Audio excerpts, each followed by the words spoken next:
Okay, welcome to Perspectives Live, everyone. We're so excited to have another show for you and super excited about my guest. He's a returning guest. His name is Seb Gerard. Many of you may know him. We've kind of shared several posts if you follow either of us. But he is from Atrium Health. So happy to have him.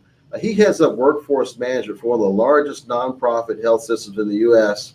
The Atrium network is going to include more than 40 hospitals, 900 care locations ranging from doctor's offices to behavioral health centers and to nursing homes.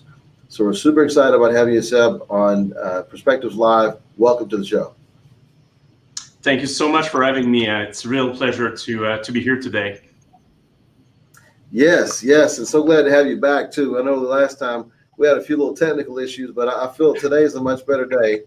And those of you actually, I'm going to record an audio just in case. In case. I've got mine ready too. So if any of you watched our last show, we're going to talk about some different things today. Some of it will be the same, but we're going to make sure that things are a lot smoother this time. Now, if you are watching and you happen to see there's a little bit of a glitch, there's a black screen on Seb's side, don't be alarmed. Just hang on for a couple of seconds. That's just the beauty of live television. Just hang on, and we'll get them back very quickly.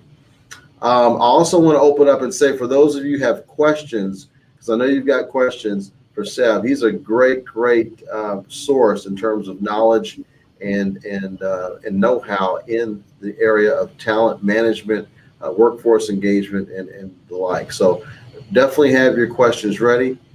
He's an amazing HR exec. He works for an incredible health system out in the Carolinas.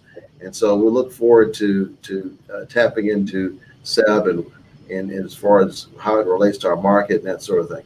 So just to get us started, for those who don't know you, Seb, talk about why you got into healthcare from the very beginning. Like what is that inspired you to get into healthcare, and then kind of what path has led you here where you are now? That's an interesting question. So my first career was in staffing and in operations. I was not in HR. I was not in healthcare. And then I had a midlife crisis, right? So different people react differently in their midlife crisis. Some go through change of spouses. Some get new cars, and I didn't change my spouse or I didn't change my car. I changed my career. So for me, the whole crisis was about, what can I do to give back? I want to get to a second career where I'm going to give back. So healthcare became very loudly as the industry to partner with. And then, what is the second best thing you can do to give back? Then it's HR, right? Because you care about the people that care for the patient. So that's how I ended up in healthcare and in HR. Love that. And for those of you who are trying to figure out, where is the accent coming from? Those of you who are of a similar persuasion, you probably know that he is from Canada. Yes, I'm trying to pretend I'm in Texas, but that doesn't work out. So maybe I should have said at the beginning of the show, bienvenue. So yeah. So those of you who are connecting from Canada, hope you're able to see this as well. This is definitely a great added extra culture to our show. So thank you for adding that. Okay, so let me ask you this, Seb. What gets you jazzed about? Well, see that. There we go. The internet does not disappoint. LinkedIn Live. We do have a black screen here, but he is coming back. I know he's coming back.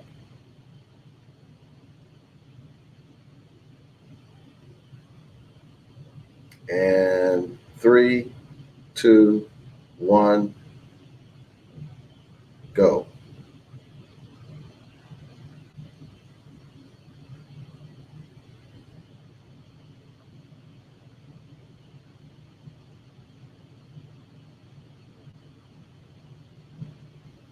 Try it again. There we go. I knew it. See, yes. I had faith. I knew you were coming back. Yeah, that is a question. So sorry about that.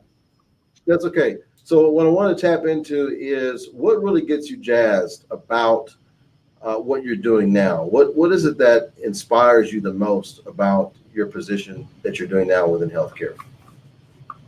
Oh, there's many things, but for me, the world is evolving at a speed that we never faced before, and that's bringing some high level of challenges to any organization. And HR is at the core of all of those challenges. And the best way to represent it, so if we go into the 80s, a company was going through one major change every decade. And by major change, I mean name change, acquisition, changing technology, name it, once a decade. In the 90s, it moved to twice a decade. In the 2000, it was 3 times a decade. Right now, it's once, twice a year. So this is how fast we're evolving and changing.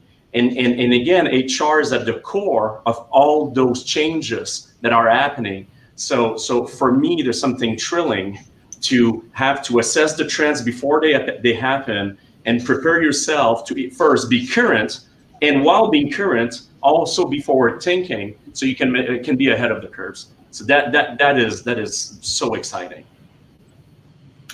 And speaking of that, what are you seeing right now in the market? What would you say are the top 2 or 3 trends that are in the market right now? Yes. Well, I'll start easy. Things that everybody knows. So obviously, we are in a full employment market with a 3.5% unemployment rate. This is 3.5% for every position. As soon as you go specialized position or clinical position, you cut that in half. So virtually everybody's having a job. So that makes it very interesting. Then the ratio of people going to retirement, so the boomers going.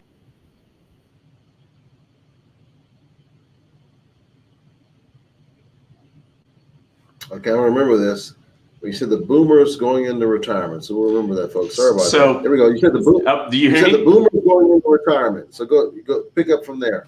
So full employment. The second trend is the ratio of retirement there's 2 boomers going into retirement for every 1 millennials or Gen Z that are coming into the employment market. So we are already in a full employment, and it's not gonna get better because we're losing 2 people for 1 coming in. So that means that technology needs to pick up a lot of that productivity that we're losing with human power, right? I hate to say manpower, so let's call it human power. Now, there's another trend that I think is also extremely interesting is we're moving into a new economy, and it's called the experience economy. And that I think is something, especially in HR, that we have to pay attention to. So in a nutshell, and it's a business trend, is an organization that understands that creating an experience is what's going to generate more customers are the organization right now that are winning. So if you think about Disney is all about creating a magical moment for you. And an experience like Maya Angelou said it the best. I will forget, oh, my lights are turned off. Maya Angelou said it the best. People are going to forget what you tell them, but they're always going to remember how you make them feel. And Disney got it, to the roof, which is why they are basically unbeatable. Amazon Prime is probably another good example. Their client retention is 98% after a year. So within year 2, 98% of the people don't leave Amazon Prime. Why? Of course, there's content, but the experience is what makes it unbeatable. If you translate that into an organization, customer experience in a full employment market, your teammates, your employees are your customer. So now it's not just a matter of engaging your people and attracting them and retaining them, but it's a matter of creating experience so they're going to always remember positive.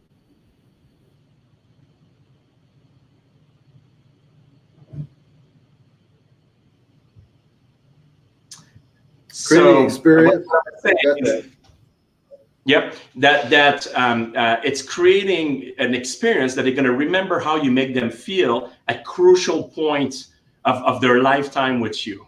So, and we'll give an example like onboarding. This is a crucial moment in the day of a new teammate, right? So, how can you create an experience on the first day? How can you create an experience when they change your leader, right? So that's another example of crucial moment. So the experience economy is taking over. Yeah, that makes sense. And I could resonate with all those examples you gave. So tell me how crucial it is from the standpoint of a visitor coming to the website who's a candidate looking at a job. What are some things that can kind of off-put them or perhaps cause them to go elsewhere Maybe you could talk about what are some things that take away from the experience, and maybe you can touch on some things that add to the experience, however you want to tackle that. Oh yeah, absolutely. And I'll start by saying when somebody come into your website, they're going to 15 other websites the same day, right? And probably all within half an hour. So they're going to compare the experience they had with you with 14 others right away. And right now, and we see it in the social media, we see it in this world of immediate gratification. It's all about, I do something and I want to have a feedback right away. So is it easy? Is it fast? And can it be done on one click, right? So the one click mindset, the picture is going to always sell more than the words. We're in this world of people going to click on videos. They're not going to read text. Right, but I was reading an article that is extremely interesting. That now an article, people stop at the title. So if the title doesn't say exactly what's in the article, people don't even read it. Well, your website is the exact same thing. If they don't catch up in the first second or two.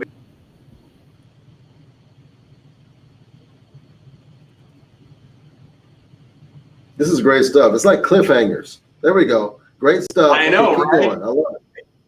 It's every like 4 minutes. So so if they don't find very quickly what they're looking for, and in one click or two get to the point of what they want, either the job posting or at the application, they're going to move on.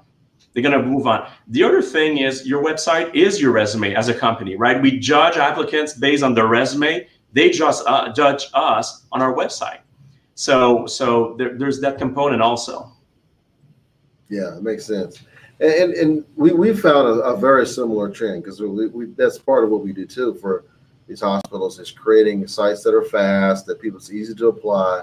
And we're just noticing the smallest thing could really cause us to lose traffic or gain traffic. It's amazing. So one of the things recently we had is we had to add autoplay to our first video because we found that people were not clicking on the videos. So we had it where the first video auto plays, like if they're on Instagram or Facebook, and that came from just asking a nurse, like, why aren't you clicking on the videos when I was shadowing her online? She goes, oh, I'm just so used to the videos just playing by themselves. It's like, oh, so it could just be something small like that. Yeah. It's small, but it's big, right? It's a matter of, I want to click as less as possible, and I want to do things very fast. So if your videos start without me clicking, you're feeding me information, and you're saving me time. If I have to click, I'm going to click somewhere else. That's a good point. So what are some upcoming things you see that we talked about, the trends. What about disruptions? Do you see any potential either disruptions in HR or any innovations that come to mind that help to adapt to what's coming? Yeah, absolutely. So the biggest transformation of HR, and then I'll move to the disruptors, is HR is truly becoming a strategic department. Where there was a time it was highly tactical, it was more of a data management department. Now HR has. Yeah, for those who are watching, just sit tight. Sorry about this. We're gonna be post editing and giving like small snippets. There we go. There we go. So making strong, sound business decisions. So more and more, the HR person need to have a business mind and understand business in different ways. If we look into some of the disruption, so one of the landscape that is changing is the passive job seeker market. So there was a time before social media, 13 years ago, the amount of passive job seekers was about 35%. And the only way to be a passive job seeker is that if I see something in the newspaper or a headhunter was calling me. Social media, what it did is it put the 35% of passive job seekers to about 80%, right? So while I'm scrolling on Facebook, LinkedIn, Twitter, I'm going to see something, or even Pinterest, I'm going to see something, it's going to make me think, oh, maybe I should go look into HRM Health, and out of nowhere, I'm applying on a job, but I was a passive job seekers. That's going to become 100%. We're getting into a world where, and everybody's having a phone in their pocket, right? So we're getting into a world where at work, while they're working, in their break, or maybe not even in their break, they're going to just open Facebook, see something from one of your competitors or something more interesting, or even just some app that make it very easy to find a job. and they are not looking for a job, and they will be potentially looking if they see something that's going to trigger them. So the first thing is, what are you doing to prepare yourself in a world that 100% of your workforce is a passive job seekers? And while they're working with you at work, they might see something better, more appealing. That's going to be a big change. That's number one. Number two, obviously there's trends like I want to talk about work remotely because it's one of the big one. I was reading a study that I thought was very interesting. If you ask all Americans, would you love to work remotely in any shape or form? It doesn't have to be full time, even just 1 day a week. 90% said yes. Now, if you look at the job, right, only 50% can, because not every job can work from home. If I'm a truck driver, cannot work from home. Right.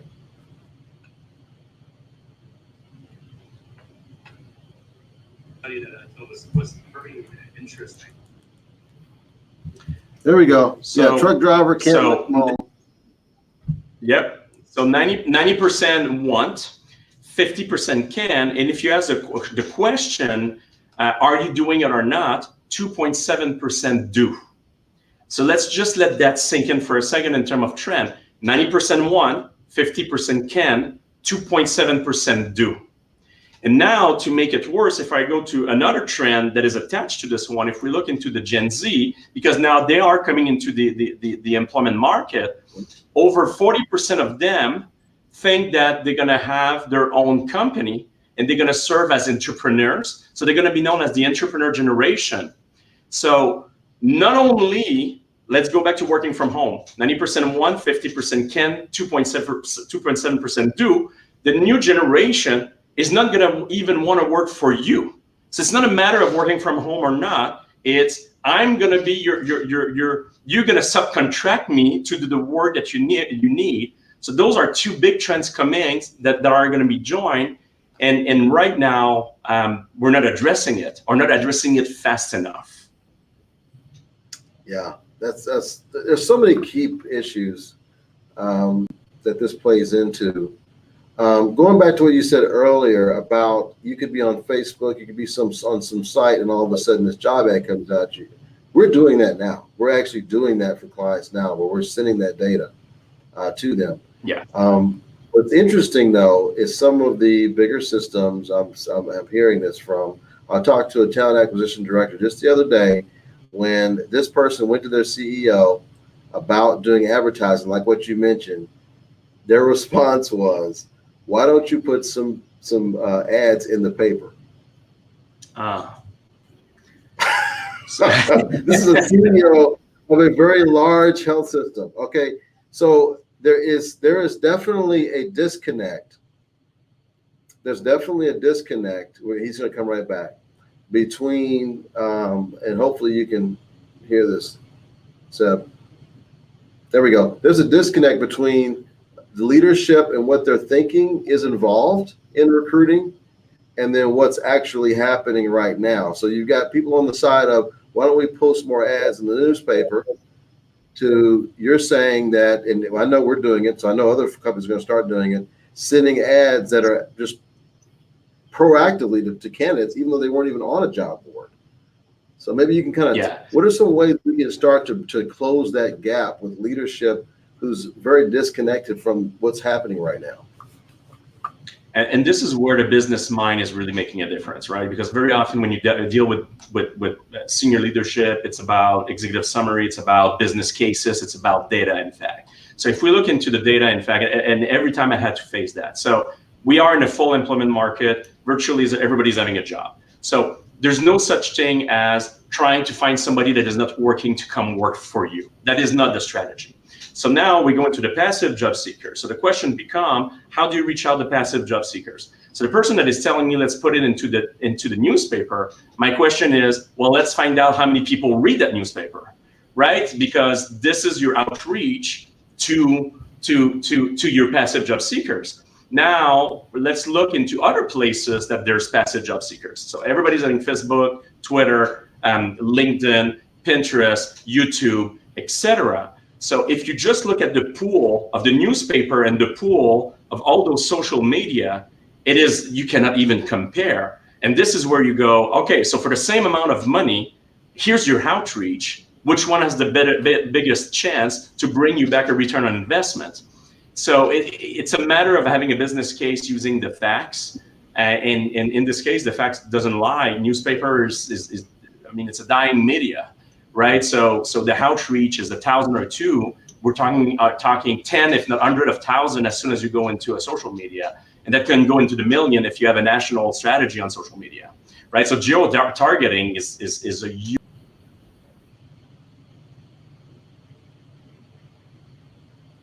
Yes, this is good stuff. So guys, hang on. He's coming right back.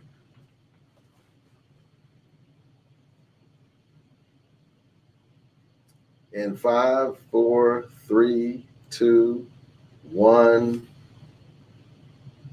Come back. He's coming back. I know you're coming back, Seth.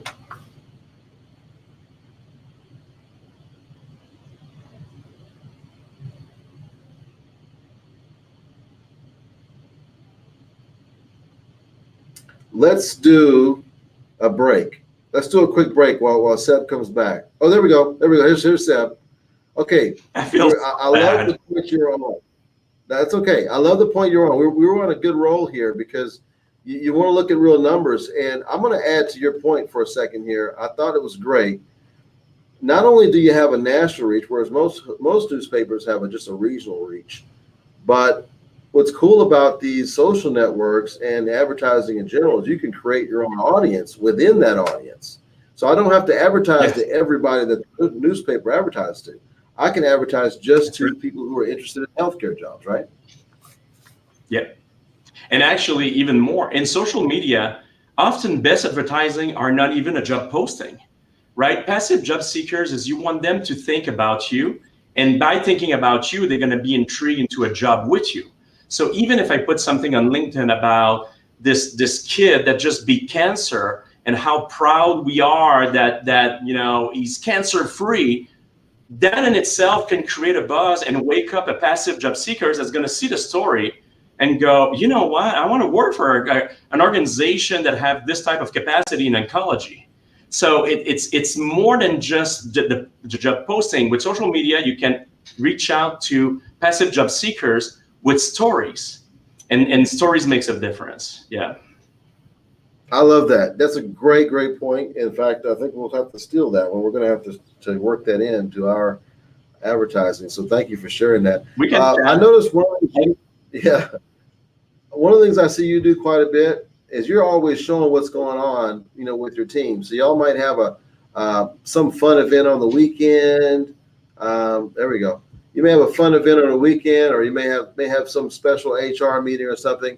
I love how you put those posts out there and really make it fun. Maybe you can kind of give some folks some advice on kind of what plays into that and why they should do that and what results you've seen from that. Well, there's a few things. I'll say where it was coming from. So first, of course, there's a matter of I embrace social media philosophy, right? So there's that. But I read, it all started with me reading an article on Forbes, a very serious article, that leaders that were visible in social media, first of all, it was creating fun, but it was increasing the trust of the team toward their leaders. And it was also creating engagement, but it was also a very nice talent acquisition strategy, like attraction strategy, because it's advertising to the world. Hey, look, this is how we work. And if you want to be part of this cool team, you can always reach out. So it all started with me, starting to put posts, like you said, of, hey, we're having a meeting, and then it's a selfie, or hey, I'm presenting at the HR Maximizer. Let me do a selfie. And what I realized is just looking to LinkedIn, Facebook, etc. When it's something with my team that is very natural, my number of view is 10 times more than if it's a job posting or if it's even a story about one of our patients.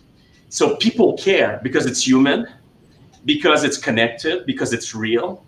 And the number of outreach that I have on, hey, I saw this nice strategic meeting or this nice presentation, you had with Rollis, etc. Those connect to people way more. And again, I'm going to link it to Forbes. Leaders that are visible on social media create more trust and increase teammate engagement. So that's where it all came from, and it's our best advertising. It's sad to say, but it is a marketing strategy. Yeah. But what's interesting, and I know this is very hard. I know Seb's coming back, but one of the things that I know that a lot of you guys may be struggling with is leadership in HR. They may want to portray a certain image that is super pristine and super professional and massaged, whereas what actually connects with people, like what you mentioned earlier, are those more natural, off the cuff, just kind of a more of a raw, authentic look. Yes. Maybe you could speak to that. Oh, how do you connect? Oh, yeah, I think you went spot on. Being real is everything. We're in a world where one of the quality of the leader is to be vulnerable. Be yourself. It's okay to not be perfect. We're all gonna improve, and just be real. And everybody has a different personality to do it. So by no means I will say to people, go look into my LinkedIn and start doing what I'm doing. It's not going to work for them. It's working for me because it's my personality and it's my team, and it's everybody embrace that, and it's the realness of who we are. And there's nothing fake in what we're not doing it for the show. This is who we are. So it's a matter of finding your own voice and do it in the way that works for you. Because I will say one thing, especially on social media, we know when it's fake. We know it. Right. So, and that's the last thing you want to do is give the impression that this is what your organization is sponsoring.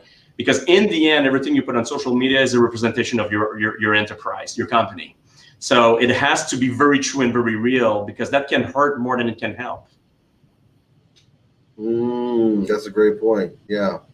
Okay, let's move into one of the things terms you like to use, and I want our viewers to know more about this. We talked about this a little bit the last time, and that's proactive thought leadership, especially for the next generation. How do you define proactive thought leadership, first of all? So there's always a slide that I use in every of my presentations. I guess I'm going to refer to it right now. And it's an hockey slide, and it's an hockey player. And the hockey player is Wayne Gretzky, which is arguably the best hockey player of all time. And it's a quote, right? So I love. Okay, we're hanging on for this quote. We're going to get this quote very quickly, guys. Yep. Hang on. So there we go. There we go. You're back. So I love to take sports quote and translate it into business. And the quote comes from a question of a journalist. And the journalist asked Wayne, what made you the greatest of all time? And what Wayne Gretzky answered is, I was never going where the puck was. I was going where the puck is going to be. So to me, the difference between good and great is proactive. It's not a matter. So because again, if we take Wayne, he was not going where it was. He was picturing where it was going to go. Then he was positioning himself where he thought it was going to go. And more often than other, he was right. And therefore, that made him the greatest of all time and made him win more than lose. So to me, this is what it is. And in our case, that's another big trend in HR, another big disruption in HR and transformation, is having a strong strategic workforce planning function. So what it means, and this is where HR departments are having it wrong. So very often, 90% of the organization out there that tell me they have strategic workforce planning or data analytics, I ask them, please describe me what you have. And 90% of the time, they have cute reporting, right? They have a dashboard. It's pretty cute. That's fine. But this is not proactive thought leadership, and it's not proactive thinking. Strategic workforce planning, so there is dashboard. There is, reporting, which is a view on the past, where the puck was.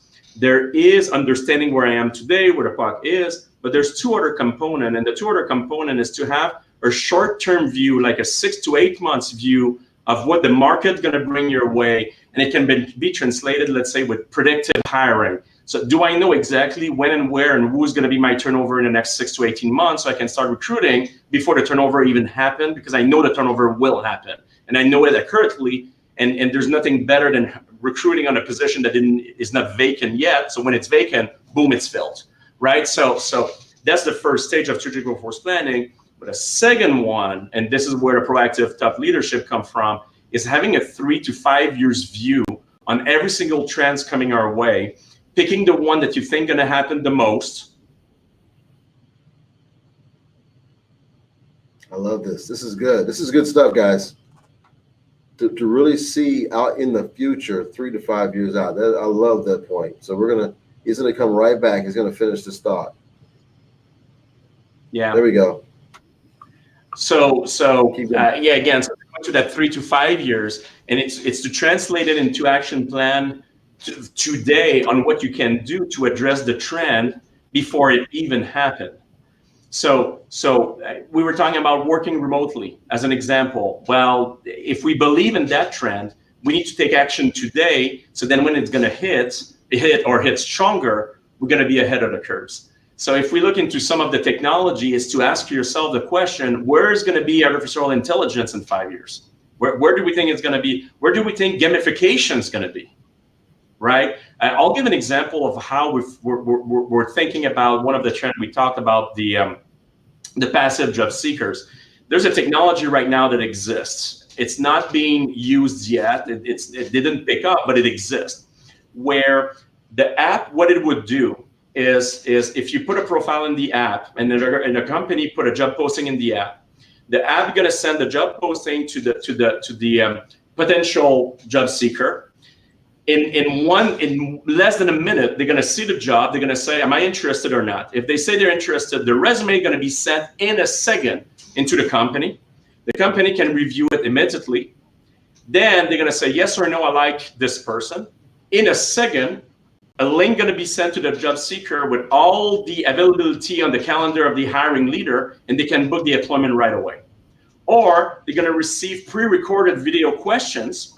So now the job seekers can see the question from the hiring leader, answer the question, press send. This is all 5 minutes. And then the company would receive all the answer you had to the question and make a decision if they want to bring you in for a face-to-face interview or even just make you an offer. And this is a 5-10 minutes process I just described that all happen on your phone and can happen. That's key.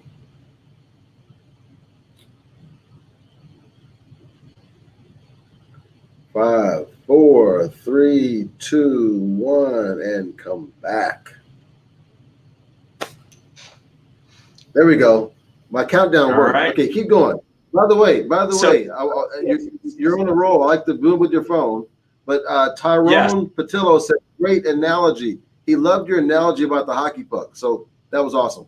Keep going with the mobile phone. I love that.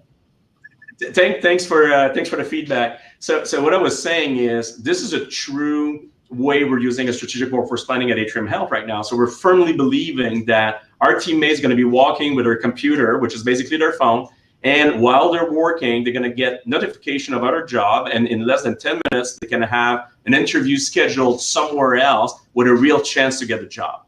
So if you thought leadership is what do you do with that? Strategic workforce planning is if you believe that trend is going to really happen, then what are the actions you can do today? And in our case, it's as simple as we don't think talent acquisition is the future. We think talent retention is the future.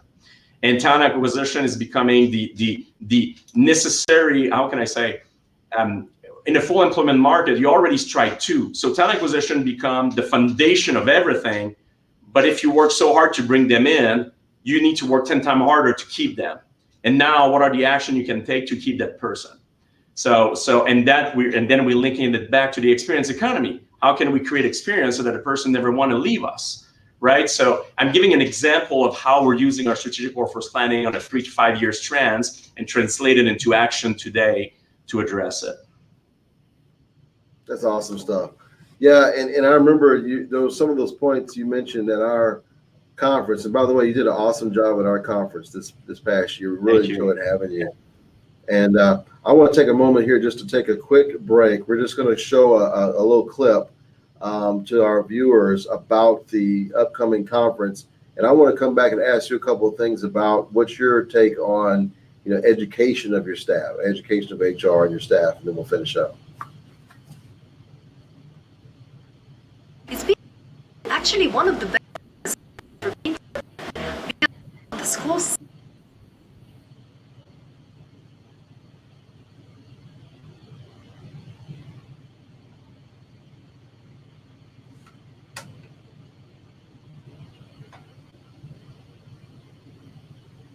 sense of community, and the cases that.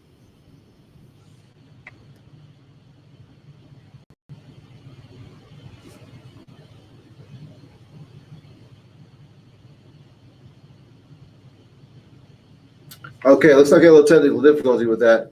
So we've got a couple of, just for those who are watching, we have a couple of conferences coming up. We have the one in Dallas that's in April 2nd and 3rd. We have another one October 1st and 2nd that are going to cover some of these topics. And Seb, I know you've got a couple of conferences you're also speaking at as well. What's your next one that you have coming up? I have the National HR Healthcare Summit in Vegas in 2 weeks. Also have Leap HR in April. I have a few more in the fall. But can I make a quick comment about the conference Sure. With the HR Maximizer? Sure. Yeah.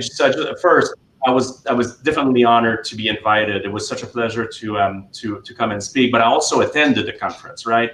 And the one thing I want to say is, not only was I impressed with the level of keynote speakers that were invited and sharing best practices, experience, etc. But to me, one of the things that made the difference was the quality of the audience, of the attendees. So I was not just learning from the presentation, but the side conversation that we were having, or even the dinners, or just chatting with my peers that were in the room, ended up bringing a lot of value to me. So I just wanted to tell you that, because it's one thing to have great presentation, but it's a second thing to have a great audience. So just want to say that. Wow, I really appreciate that. This year, one thing that's I'm really excited about for the one here in Houston is that we have 9 CHRO/SVPs at this conference. 8 of those are in the Houston area. So I'm just super excited about the level of, like you said, in the audience that are in the program. We're going to have even more of that high level leadership that they can interact with each other as peers, but then also those who come are going to be able to get some ideas that they just would not have heard at perhaps some of the other conferences. So I'm really excited about, like you said, not only the great presenters that we have, but also some of the folks who are going to be in the audience. We're really excited about the one in Dallas as well as the one in Houston. Okay, what is it that you think that HR leaders should be doing to make sure that their staff is ready for all of these coming trends and changes? Like, how do you feel about like internal education as well as conferences? What are some things that you're engaging your staff to do to keep on the cutting edge? Oh, it's all of the above. So it's exactly that. It's always a point of conversation in our meeting. It's involving our strategic workforce planning function. So it's to have a strategic workforce planning function. It's conferences. We're also doing some certification like HR business partners, even if they're not all in as a business partners, because again, I firmly believe one of the transformation of HR is becoming a business function with an HR twist, with a people twist, and not a people function that understand business. And that's a big difference. Every time that we prepare cases for the operation, we make sure to have business cases, return on investment. We assess any technologies. So there's always those components coming, so we can train the brain of the people to think that way. So those are the main items we're doing. That's awesome. Well, you guys are doing a fantastic job out there at HR.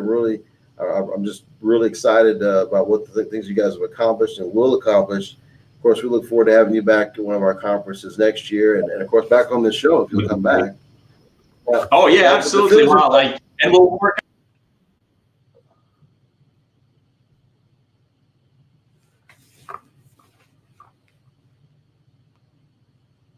And I know that we got one little thing. This is going to be fun that we're going to do with Seb here in just a second. He doesn't know we're going to do it. Okay, here we go. Yes, finish up what you were saying. I was going to say we'll work out on this little glitch we're having, but I would love to be re-invited. Yes. Hey, look, it gets better each time, because last time it wasn't as good as this one. So the next time will be even better. That was so bad. Yes. All right. So I got a quick thing. This is rapid fire. I want you to answer as quickly as possible off the top of your head. I don't want you to put much thought into it. We call it this or that. I want you to pick one or the other, and we're going to go rapid fire. You ready? Yep. Okay. Watch video or read an article? Watch video. Instagram or Facebook? Facebook for me. LinkedIn or Twitter? Twitter. Call or text? Text. WhatsApp or a DM? WhatsApp. Email or iMessage? iMessage. Phone or tablet? Phone. Netflix or Amazon Prime? Netflix. Going to a movie theater or streaming? Streaming. Google or Bing? Google. Indeed or Glassdoor? Glassdoor. Watch or play sports? Watch, unfortunately. Mac or PC? PC. Android or Apple?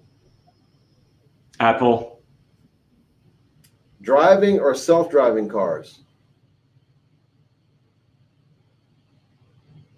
Oh, this is a cliffhanger. We're going to wait for his answer.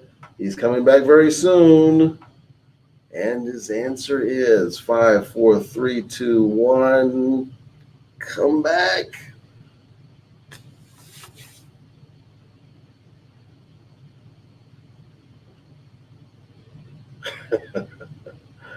Five, 4, 3, 2, 1, and come back.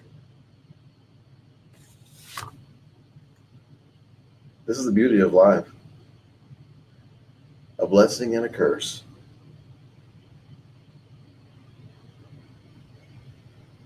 There we go. Okay. I was a little nervous there. So self-driving or driving cars? Self-driving. Rental or Uber Lyft? Uber. Drive or fly? Fly. Hulu or Disney Plus? Oh, they're both the same company.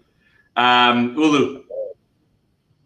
Facebook or Snapchat? Facebook. WhatsApp or Viber? Oh, WhatsApp. YouTube or cable TV? YouTube. Last one. Phone or computer? Phone. I thought you were going to say phone. Yes. Awesome. Well, thanks for playing. That was fun. Today was total fun. You know what? That little glitch thing, that didn't stop us. That's We true. should have a theme song. Nothing can stop Seb and Rollins. Come on. We just want you to go. Okay. That's exactly that. We beat technology. All righty. Well, listen, thanks for your time. I really appreciate you taking time out of your busy schedule to share with us your knowledge and expertise. Keep doing what you're doing. You're doing great work out there in North Carolina. And I guess go Panthers. It's Go Patriots, but that's fair.